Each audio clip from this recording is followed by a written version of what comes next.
భీమిలి నియోజకవర్గానికి సంబంధించి ఎంపీటీసీలు, జెడ్పీటీసీలు, కార్పొరేటర్లు అందరూ కూడా ఇక్కడికి ఎందుకు మిమ్మల్ని అందరినీ ఆహ్వానించడం జరిగింది అన్నది బహుశా మీ అందరికీ తెలిసే ఉంటుంది. మన వైఎస్ఆర్సీపీ పార్టీకి సంబంధించిన ప్రతి కార్యకర్త, ప్రతి నాయకుడు కూడా ఎక్కడా కూడా తలొంచకుండా, ఎక్కడా కూడా ప్రలోభాలకు లోను కాకుండా గట్టిగా నిలబడడంతో ఏకంగా అన్యాయం చేసే వాళ్ళు కూడా తల వంచక తప్పలేదు.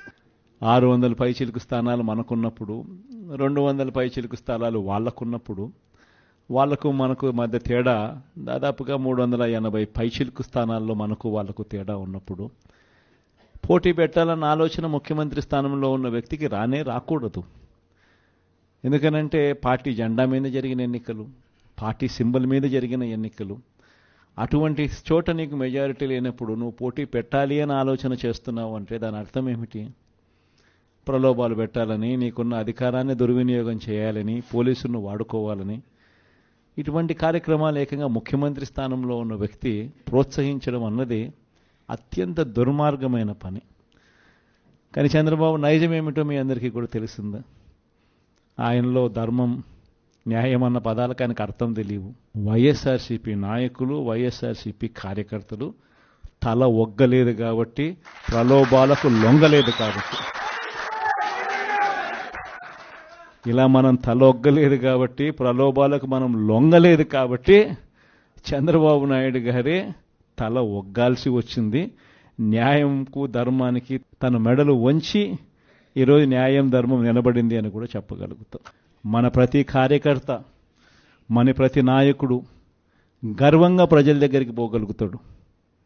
ఎక్కడ అబద్ధాలు చెప్పలేదు, ఎక్కడ మోసం చేయలేదు, మా 5 ఏళ్లలో ఏదైతే చెప్పామో అది చేసి చూపించాము అనే గొప్ప గొప్ప మార్పులు చేసి ఏదైతే మనం చేశామో, చూపించామో వాటి గురించి చెప్పుకుంటూ ప్రతి ఇంటికి మనం పోగలుగుతాం.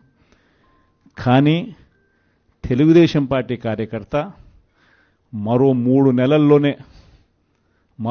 నెలల్లోనే తెలుగుదేశం పార్టీ కార్యకర్త కనీసం ఏ గడపకు కనీసం ఎక్కను కూడా ఎక్కలేని పరిస్థితిలోకి తెలుగుదేశం పార్టీ కార్యకర్త పోతాడు.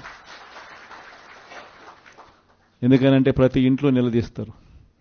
నువ్వు చెప్పింది ఏందయ్యా, ఇన్ని నెలలు అయిపోయింది, నువ్వు చేసింది ఏందయ్యా అని చెప్పి ప్రతి ఇంట్లో కూడా నిలదీసే కార్యక్రమం జరుగుతుంది. అది మనకు వాళ్ళకు ఉన్న తేడా.